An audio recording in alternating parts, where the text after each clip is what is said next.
Dan berikutnya kita bergabung dengan koresponden CNN Indonesia, Maria Sarjani di Kejaksaan Agung. Selamat siang, Maria. Setelah konferensi pers, dikabarkan memang saat ini masih ada saksi-saksi lain yang masih diperiksa. Informasi Anda yang dapatkan dari Kejagung seperti apa?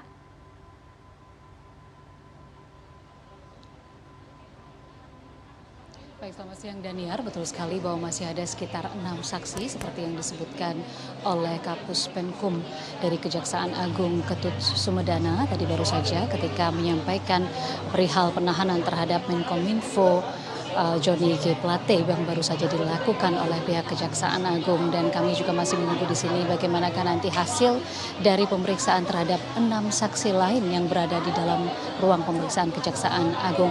Yang jelas tadi dari pihak Kejagung menyampaikan bahwa sekitar pukul 14 waktu Indonesia bagian Barat atau sekitar pukul 2 siang akan kembali disampaikan hasil dari proses pemeriksaan yang dilakukan terhadap 6 orang lainnya yang saat ini masih menjalani proses pemeriksaan. Daniar, terkait dengan kasus ini ada beberapa hal yang kemudian menarik yang kemudian juga disampaikan oleh pihak Kejaksaan Agung. Tadi disebutkan bahwa Kejaksaan Agung telah melakukan atau saat ini sedang melakukan penggeledahan di sejumlah lokasi termasuk di ruang kerja dari Johnny G. Plate di Kementerian Kominfo, dan kemudian juga setengah melakukan penggeledahan di rumah dinas Johnny G. Plate untuk mencari sejumlah barang bukti. Kami tadi juga sempat menyaksikan bagaimana pihak Kejaksaan Agung melakukan penggeledahan dan juga mengamankan sejumlah berkas dari dalam mobil yang digunakan oleh Johnny G. Plate untuk masuk ke gedung Kejaksaan Agung pada hari ini.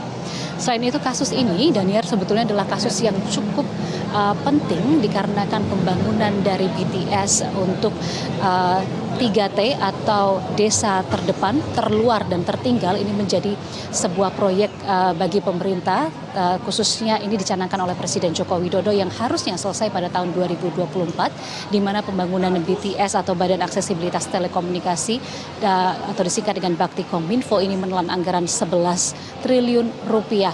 Dan kami ingin sedikit menjabarkan, Daniar, bagaimana fase-fase pembangunannya sehingga kemudian ditemukan adanya pelanggaran atau penyimpangan terkait dengan pengadaan BTS ini. Tentu saja kita juga masih mengingat, Daniar, bahwa sebagian wilayah di Indonesia ini belum teraksesibilitas atau belum mendapatkan akses internet, sehingga pembangunan BTS di 3T atau di desa tertinggal ini menjadi begitu penting bagi pembangunan Indonesia ke depan, sesuai dengan apa yang kemudian dicanangkan pemerintah terkait dengan digitalisasi Indonesia.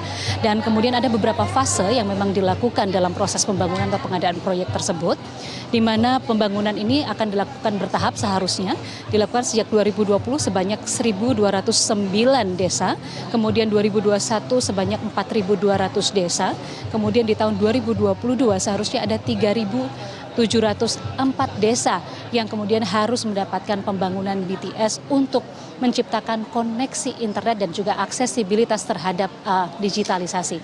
Dan kemudian pencanangan pembangunan ini sesungguhnya sudah dilakukan sejak tahun 2019, di mana saat itu tender dilakukan.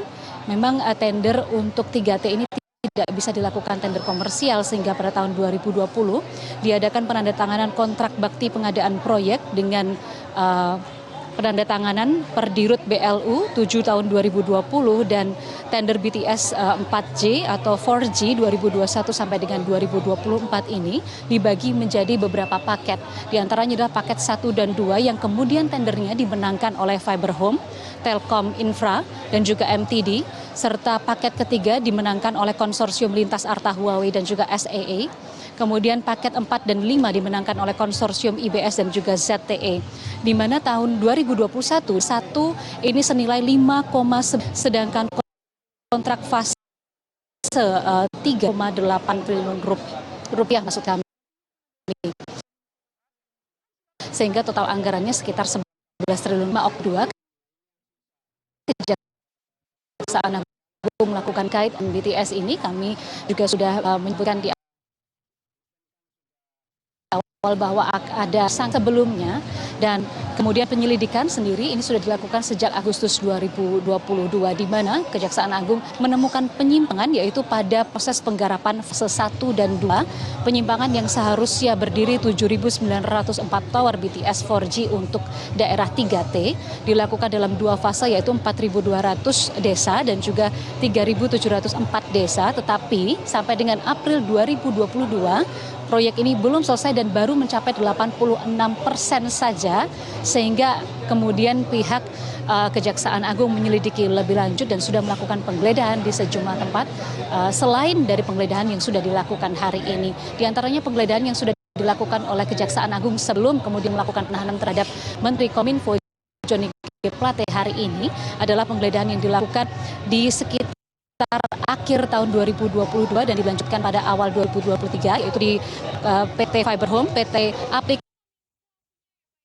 Kanusa Lintas Arta, Turbisnis Sejahtera, kemudian di PT Sunshine Mora Telindo dan juga di PT Excelsia Mitra Niaga serta di PZTE Indonesia. Penggeledahan ini kemudian mendapatkan sejumlah barang bukti yang kemudian didalami untuk mendapatkan bukti-bukti lain terkait dengan penetapan Johnny G. Plate sebagai tersangka pada hari ini yang juga sudah ditahan di Rutan Salemba Cabang Kejaksaan Agung.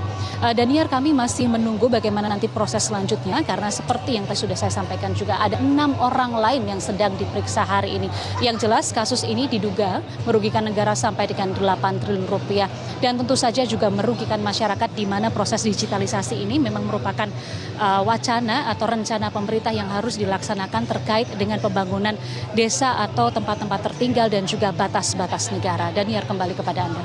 Baik, terima kasih koresponden CNN Indonesia Maria Sarjana melaporkan langsung dari Gedung Kejagung, Jakarta.